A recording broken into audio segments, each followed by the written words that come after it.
Sarap! Strawberry almond milk. O almond, binabad ko ng 12 hours at gagawin nating almond milk. Babalatan na natin isa-isa itong raw na almond. Madali na lang siyang balatan dahil naibabad na natin. Pwedeng balatan, pwedeng hindi naman. Preferred ko ang binabalatan. Ayan, okay na. Babad lang din ako dito ng cinnamon stick sa loob ng 24 hours. Hindi na akong binabad na 3 pirasong Dubai dates for 5 to 10 minutes para ito ang gagamitin natin sweet. Ratio ng ating tubig sa almond milk ay 1:3.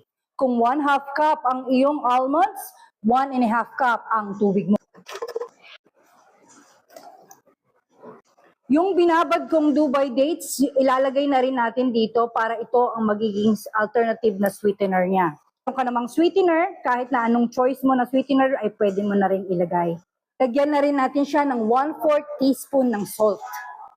I-blend na rin siya gamit ang ating portable blender.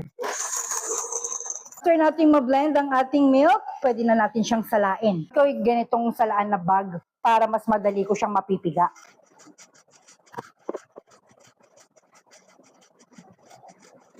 Ito na ang ating almond milk. Babalik ko na siya dito. Meron akong ditong strawberries at gusto ko yung almond milk ko ay merong flavor. Lalagyan ko siya ng mga fresh strawberries. Ganito ang magiging itsura ng ating strawberry almond milk. Ganito ang itsura ng latak ng almond, so huwag siyang itapon para pwede natin siyang gamitin almond flour. Ito na ang ating homemade almond milk in strawberry flavor. Check natin kung magiging okay ba ang ating blood sugar sa ginawa nating homemade almond milk. Ang iinumin natin ay isang bote at yung natira sa aking blender. Bago natin inumin yan, i-check na muna natin ang baseline ng ating blood sugar. 124 as of 10:45 a.m. Inumin lang muna natin to and then babalik tayo after an hour para makita kung ano ang maidudulot ng homemade almond milk sa ating blood sugar. Sarap! Strawberry almond milk. Natural na natural yung almond niya at saka yung strawberry. Nakalipas na ang 1 oras matapos nating inumin ang ating ginawang homemade almond milk. Check na natin kung ano ang nangyari sa ating blood sugar.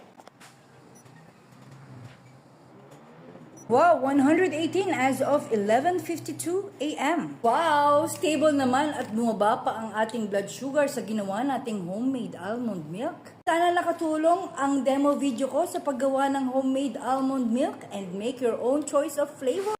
That will be all for my today's journey. See you all tomorrow for my tomorrow's journey. Bye!